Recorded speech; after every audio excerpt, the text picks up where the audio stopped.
The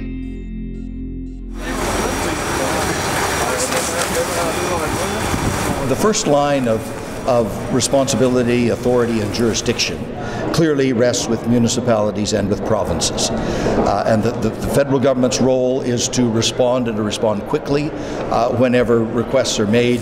And we have done that. In the case of the request from Quebec, I think it took exactly 30 seconds for the answer to come, and the answer was yes, and the same in the case of Ontario. I will be meeting later this month with all of the provincial and territorial emergency planning and emergency measures ministers.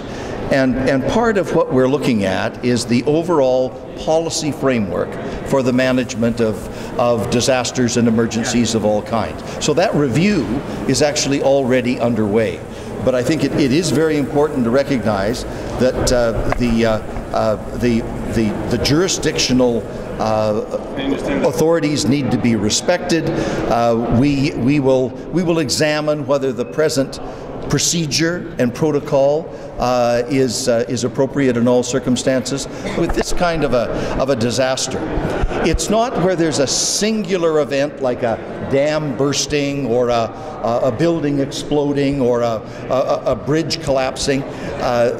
This is the gradual building of precipitation, where circumstances physically on the ground can change dramatically.